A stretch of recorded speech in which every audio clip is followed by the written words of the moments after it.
पहले तो मैं गवर्नमेंट ऑफ इंडिया का बहुत बहुत शुक्रिया मानूंगा। स्किल्ड डेवलपमेंट और स्किल्ड सेक्टर को लेकर के जो गवर्नमेंट ने काम किया है ये बिल्कुल काबिल तारीफ है। राइट टू एजुकेशन को लेकर के जो गवर्नमेंट ने काम किया है ऐसा काम तो शायद ही किसी ने कभी किया हो। मैं एकदम साफ अल्फाज में कहता हूँ। तो खास एक बात ये हुई कि हर स्टेट्स में लगभग बच्चों को हम देखते थे वो तालीम से एकदम दूर रहते थे। अगर आप बम्बई और दिल्ली के एजुकेशन देखेंगे तो उनके जो बड़े बड़े स्कूल्स होते हैं, इदारे होते हैं, उसमें इतनी फाइन लाइन क्वालिटी की एजुकेशन होती है कि क्या बताऊँ। लेकिन अब जब मैं घूमता हूँ बिहार में, झारखंड में, सॉरी मैं किसी को बुरा नहीं कहना चाह रहा, बट वहाँ पे उस टाइप की ना तो स्कूल होती है और बात स्कूलें होती है तो उनके एजुकेशन के लेवल इतने दर्जे के नहीं होते। हमारे घर पे भी अगर कोई मेड आ रही है तो हम पूछते थे आपके बच्चे पढ़ने जाते, तो बोले हम कैसे पढ़ने जाएंगे साहब, हमारे पास उतना पैसा ही नहीं है। रोहिंग्या के मुस्लिम्स जो आए हुए थे बर्मा से, और आपको पता है बर्मा में काफ़ी बड़ा जीनोसाइड हुआ था, और उनको जब पूछते थे कि आपके शोहर किधर है, आप इतनी सारी औरतें एक जगह पे रुकी हैं एक जगह पे और एक भी आदमी नहीं दिख रहा है, तो लोग कहते थे हमारे आदमी को मार दिया, हमारे आदमी को मार दिया। बहुत अर्ली एज में अफजल साहब ने helping people and thinking about दो जिनके बारे में कोई नहीं सोचता है, उसके बारे में स्टार्ट कर दिया था।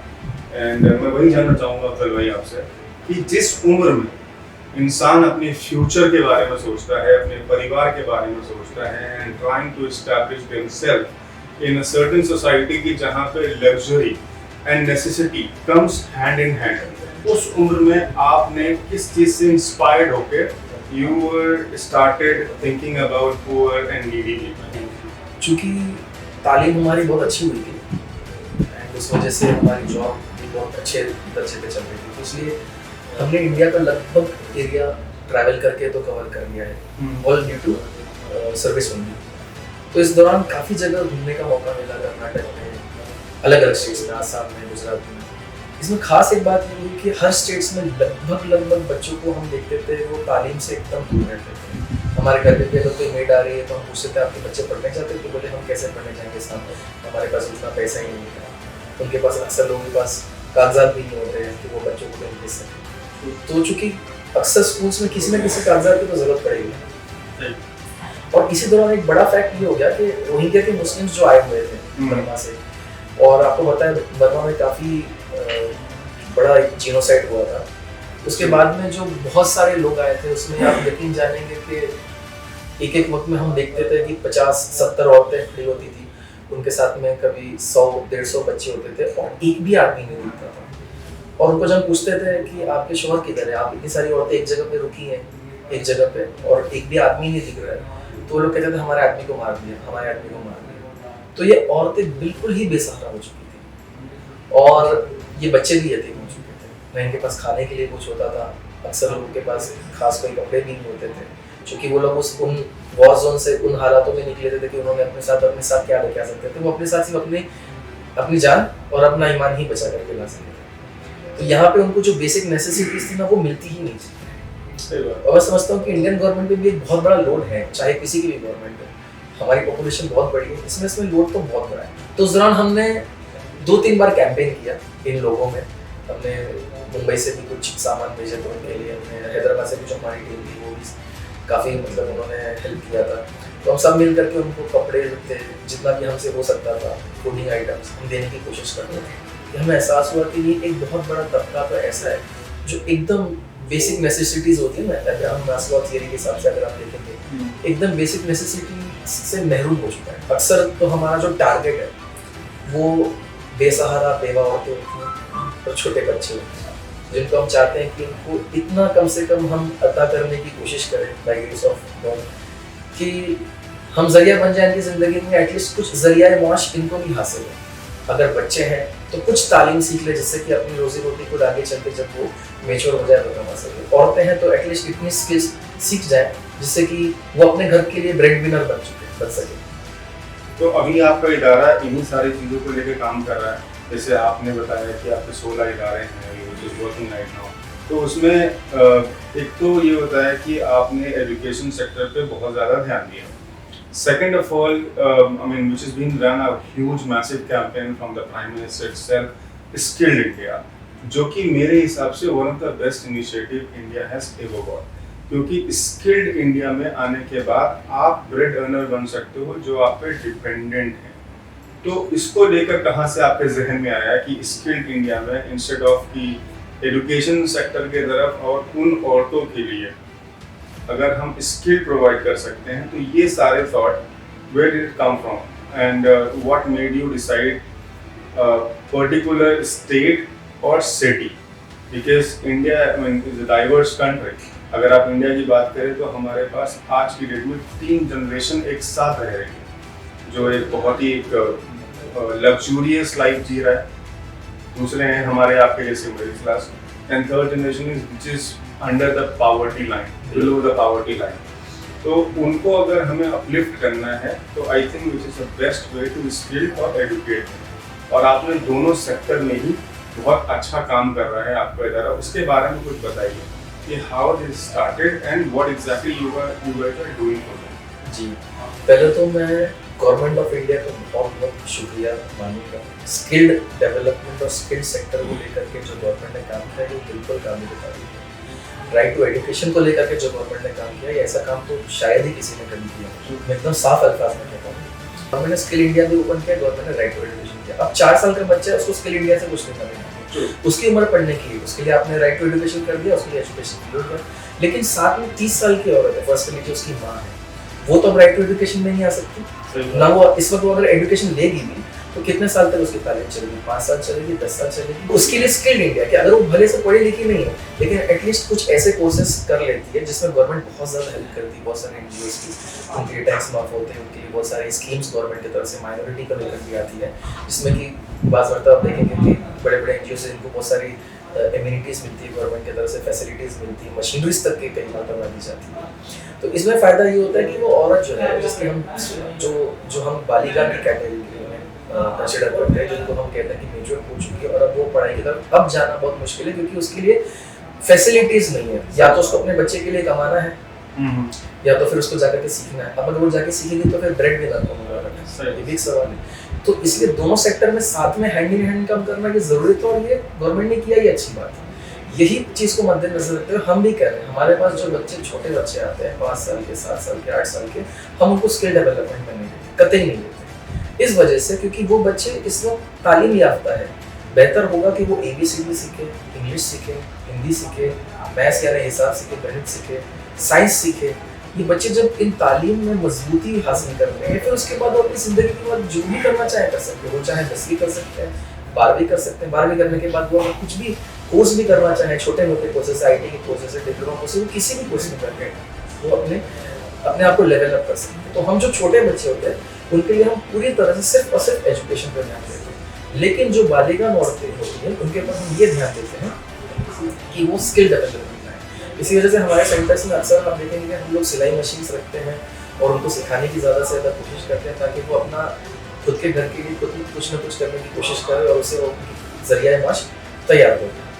कमिंग टू सेकंड क्वेश्चन की, देखिए आई कम फ्रॉम मुंबई, आप हैं दिल्ली से, ये बहुत बड़ी सिटीज़ है, यहाँ पे लोगों के दिल भी बड़े होते हैं, उनके पॉकेट्स भी बड़े होते हैं और वो हेल्प भी करते हैं। आप इस बात से तो वाकिफ है कि कहीं ना कहीं हम अभी भी टियर 2 और टियर 3 सिटीज़ को लेकर के हमारे प्लान्स जो है हम पूरी तरह से उसमें अमल में नहीं उतार सके। अगर आप बम्बई और दिल्ली के एजुकेशन देखेंगे तो उनके जो बड़े बड़े स्कूल्स होते हैं, इदारे होते हैं, उसमें इतनी फाइन लाइन क्वालिटी की एजुकेशन होती है कि क्या बताऊँ। लेकिन अब जब मैं घूमता हूँ बिहार में, झारखंड में, सॉरी मैं किसी को बुरा नहीं कहना चाह रहा, बट वहाँ पे उस टाइप की ना तो स्कूल होती है और बात स्कूलें होती हैं तो उनके एजुकेशन के लेवल इतने दर्जे के नहीं होते। आप यकीन करेंगे हमारा जो एक एजुकेशन सेंटर है जहाँ पे जो कि बसंत राय में है, वहाँ पे 70 बच्चियाँ 70 बच्चियाँ पढ़ती हैं। उसके एग्जैक्टली अपोजिट में एक ऐसा गवर्नमेंट सेंटर है जहाँ पे गवर्नमेंट की टीचरों को 1 लाख रुपया दिया जाता है। उसके बाद भी जब हमने 2-3 बार ध्यान से देखा तो बच्चे आकर खेल रहे हैं लेकिन मास्टर जी मौजूद नहीं है। तो मैं गवर्नमेंट की बात नहीं कहूँगा, मैं गवर्नमेंट को इस पे पकड़ता भी नहीं, ये तो जाती हर किसी ये सिस्टम की कमी है which needs to be rectified। अगर गवर्नमेंट को कहना पड़ रहा है, I think I mean we are from the media fraternity, I think we should take a stand। अगर दिल्ली गवर्नमेंट ने स्कूल्स पे, एजुकेशन पे काम किया है, पूरा वर्ल्ड उसको बोलता है। एंड आज दिल्ली गवर्नमेंट के जो गवर्नमेंट स्कूल्स एंड कॉलेजेस हैं which is very fine, and the kind of education, the kind of atmosphere, infrastructure domain there, I think that needs to be implemented entire India. National level. वो बिल्कुल होना चाहिए, and I think इसमें कोई criticise करे तो I think government should take care of that, क्योंकि ये चीजें हैं Constructive criticism। आज भी बहुत सारे ऐसे मिड डे स्कूल्स हैं, प्राइमरी स्कूल्स हैं जहाँ पे टीचर्स अपनी प्रॉक्सी लगवाने के लिए लॉट ऑफ यूजर्स यही हो रहा है। प्रॉक्सी चलती है, उनके बच्चे आते नहीं है, एजुकेशन में कुछ नहीं है, एक बस नाम का स्कूल चल रहा है, and the people like you who is working on the ground, and I would say that hats off to you guys कि 70 बच्चों की जो जिम्मेदारी फॉर इंस्टेंट की आपने एक सेंटर से ली है, अगर उन 70 बच्चों में से एक भी बच्चा अपना मुस्तकबिल बना गया तो आपको सारी उम्र फख्र महसूस होगा। I mean, which makes a very good feeling कि whenever I kind of see my podcast or my videos to my old teachers, they kind of they feel very proud कि you are amongst those 70 or 80 kids जिसको मैं कभी पढ़ाया करता हूँ। तो ये फीलिंग I'm sure आपके अंदर भी आती होगी कि इसमें से एक भी बच्चा अगर निकल गया हमारा तो मेरी जिंदगी बन गई। That kind of feeling that everybody has these days। और जैसे आपने बोला कि अगर हम उस सिस्टम को करेक्ट करें और आप यहाँ भी अगर 70 बच्चे पढ़ रहे हैं फॉर एग्जांपल कि अलग अलग इदारों में अलग अलग नंबर्स होंगे आपके पास, तो इनका क्या सिस्टम, इनका क्या एल्गोरिथम बनाया है आपने कि anybody can walk in and get education, और आप पहले आइडेंटिफाई करते हैं और how the system works.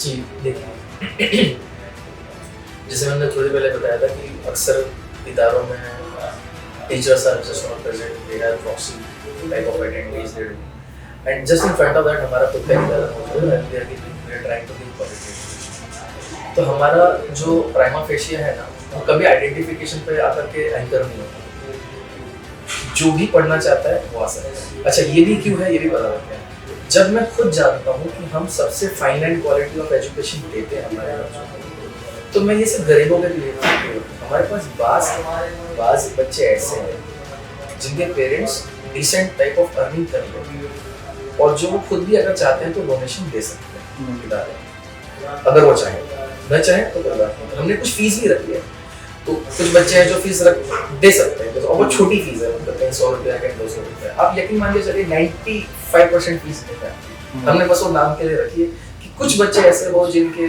Parents अगर दे सकते हैं तो वो दे दें, और अक्सर तो समझ के चलिए कि वो नहीं दी जाती। तो हम कभी भी क्वालिटी एजुकेशन देने के बाद फिर हम कभी रोक नहीं लगाते हमारी तरफ से कि ये हमारी सीलिंग है या फिर ये हमारा ब्रेक पॉइंट है कि इसके आगे मतलब हम बच्चे नहीं लेंगे, या फिर मतलब क्वालिटी हम पहले से एसेस कर लेंगे कि ये इतने गरीब होंगे बच्चे तो लेंगे, वैसा नहीं। बच्चे किसी भी लेवल के आ सकते हैं। हाँ बस चूंकि हम लोग फ्री पढ़ाते हैं, हम लोग किसी से चार्ज नहीं करते, इस वजह से अक्सर हमारे पास गरीब बच्चों का तबका ज्यादा होता है।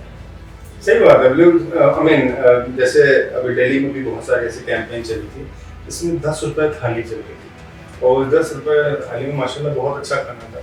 तो मैंने उनसे जाके पूछा कि आप अगर you are giving that food and you are charging 10 rupees which is somehow it's not match to the quality that you are giving to us, तो ही सेड कि जो हिंदुस्तानी है ना वो खुददार है, वो फ्री नहीं खाएगा, वो उसकी कीमत देगा तो वो खा लेगा। और जो मिडिल क्लास कौम है हमारी, वो बहुत ज्यादा खुददार है, वो कभी किसी के आगे हाथ नहीं फैलाएगी। उसे लगता है कि मैं 10 रुपए इनको पे कर रहा हूँ और उसके एवज से मुझे खाना दे रहा है। तो ये जो मिनिमल स्टिक फीस वाला कॉन्सेप्ट है, I think which is very very low and there has to be implemented on all your centres. और अपार्ट फ्रॉम दैट जो आपका विडो सिस्टम जो आपने बनाया है, the one who is needy the more, because हमारे समाज में जो तबका पढ़ा लिखा नहीं है और पढ़ा लिखा नहीं होने की वजह से उनका जो दिनचर्या है, जो उनका डेली सिस्टम चलता है, is got to take money from morning and got to spend at the evening. तो उनका कुछ ऐसा ही साइकिल है हैंड टू माउथ का। और जब उनका ब्रेड अर्नर फॉथ हो जाता है या तो for some reason they got separated, तो उस बीवी पे और उनके बच्चों पे जो असर पड़ता है वो सोसाइटी में दिखता है। And that's how that comes people comes with the numbers, like criminal rating increase होता है, a lot of things takes place। तो उसको समझने के लिए आपने क्या सोचा and how you come with the concept कि इनको स्किल्ड करते हैं? जी।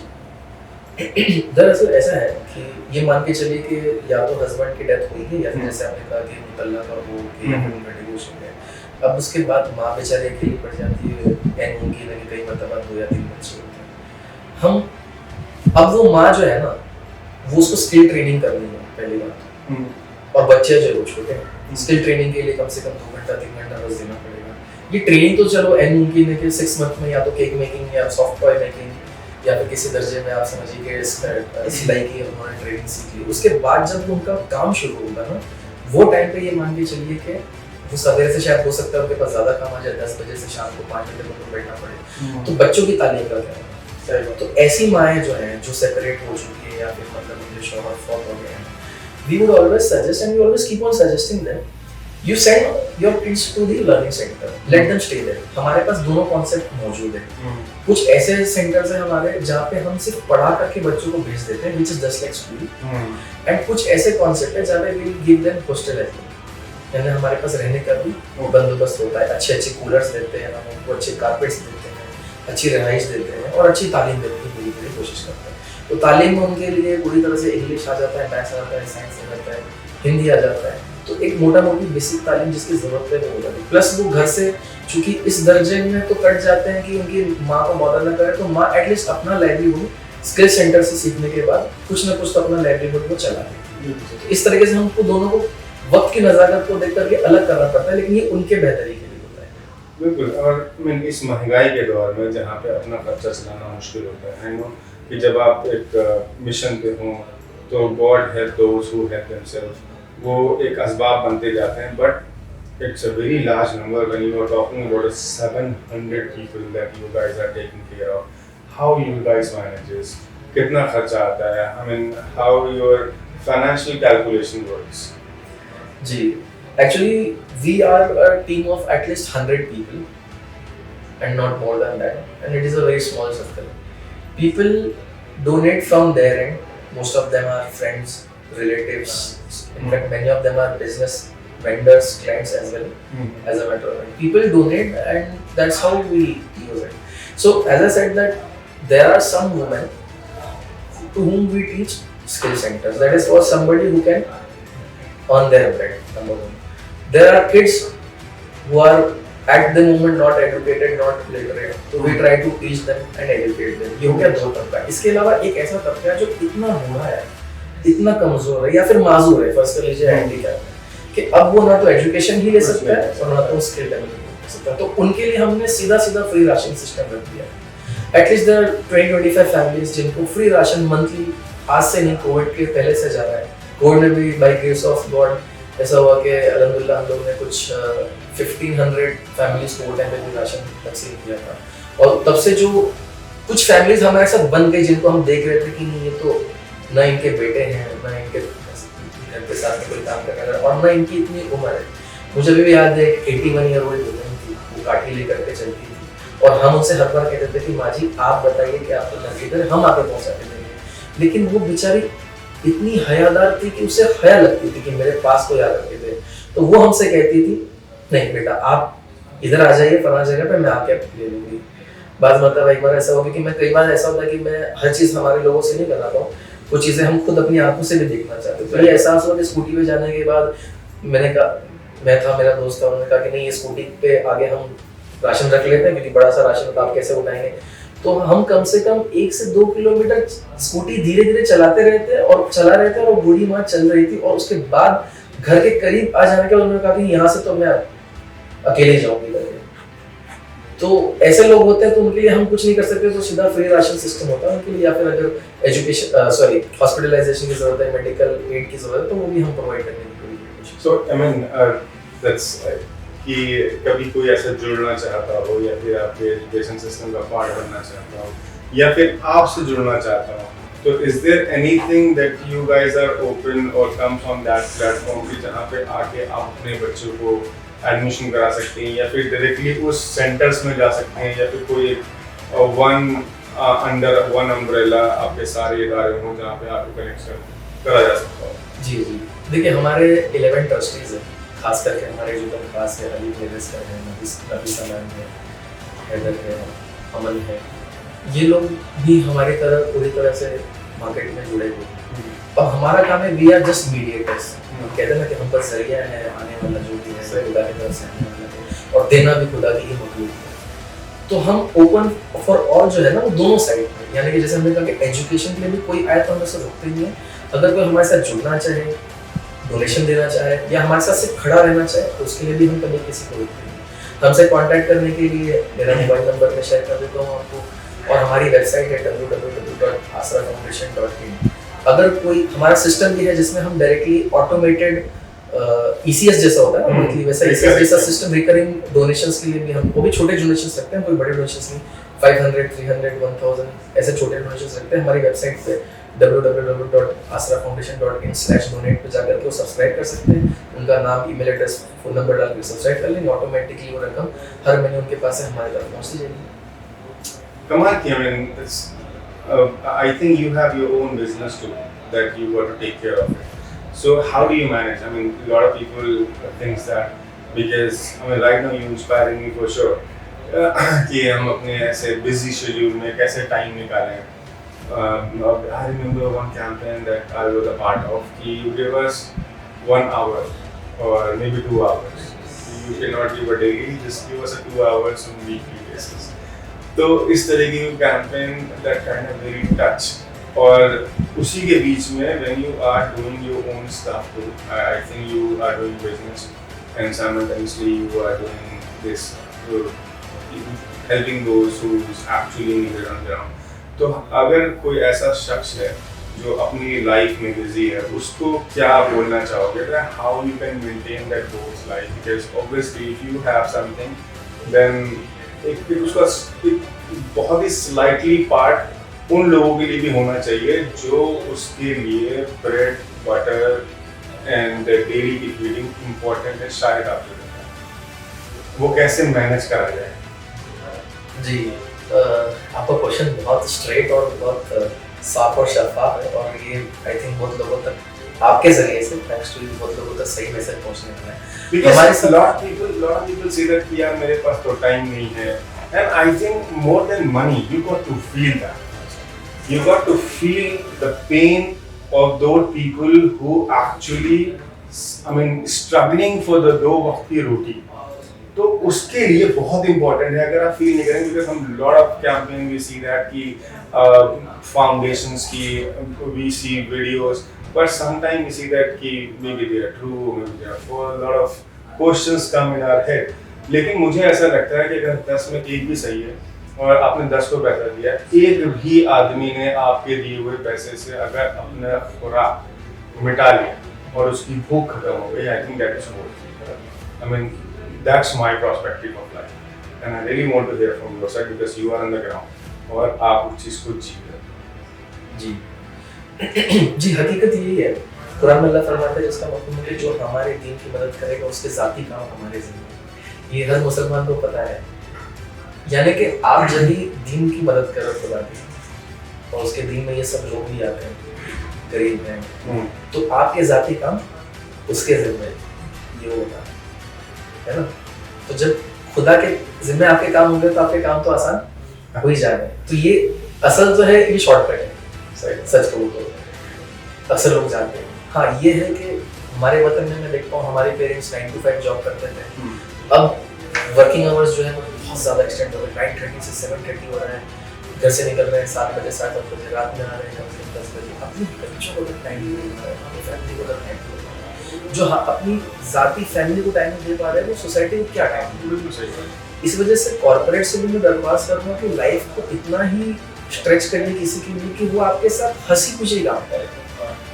यानी कि आप देखेंगे कॉर्पोरेट पॉलिटिक्स में बहुत कुछ होता है कि लोगों को बस बताना है कि मैं 8 बजे तक रुक रहा हूँ, लेकिन अगर आप यूनिट ऑफ वर्क के हिसाब से देखेंगे तो यूनिट ऑफ वर्क कंप्लीट नहीं हो रहा है। अगर आप उनको खुश रखेंगे तो एन मुमकिन है 4 बजते बजते वो सारे काम कर ले और आगे के 2 घंटे में एक्स्ट्रा काम भी करके चले। तो हमको लोगों की जिंदगी आसान बनाने को देखना चाहिए, मुश्किल नहीं। फिर क्या होता है कि इतना ज्यादा प्रेशर हो जाता है, एचआर कहीं से प्लान लेकर आता है कि नहीं अब हमको इनको ट्रिप पे लेके जाना है, किस दिन जाएंगे, संडे को जाएंगे, फिर अब हम कहीं दिन